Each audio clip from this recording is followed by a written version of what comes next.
नमस्कार दर्शक बंधु जदि आप आज सुना कि रूपा किणवा चाहते तेज जाणी रखु कि आज घर बजार में 24 क्यारेट और 22 क्यारेट सुनार मूल्य कौन रही। आज भारतीय बजार में 24 क्यारेट सुनार मूल्य 1,03,040 टंका रही है बेले 22 क्यारेट सुनार मूल्य 94,450 टंका रही।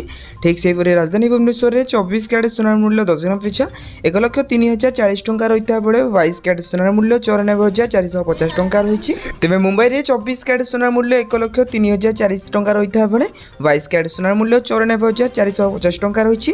तेज नुआ दिल्ली में 24 क्यारेट सुनार मूल्य 1,03,190 टंका रही है बेले 22 क्यारेट सुनार मूल्य 94,600 टंका रही। तेज दक्षिण भारत प्रमुख सहर चेन्नई में 24 क्यारेट सुनार मूल्य 1,03,040 टंका रही है बेले 22 क्यारेट सुनार मूल्य 94,450 टंका रही।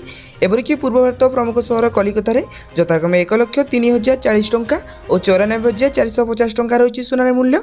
अन्यपटे रूपा मूल्य किलो पिछा 1,70,000 टंका होइछि। तेज यहाँ था आज दिन सुनार रूपार सठिक मूल्य। जदि आपड़ी सुनार रूपार सठिक मूल्य जानवा चाहते तेज आम चैनल को सब्सक्राइब कर पाखे आसता बेल आइकन को ऑल बटन में सेट करने सहित वीडियो इनफॉर्मेटिव होता है निहाती भाव वीडियो को लाइक करी डिस्क्रिप्शन टेलीग्राम चैनल लिंक अच्छी जाकि आपने जानी जातु।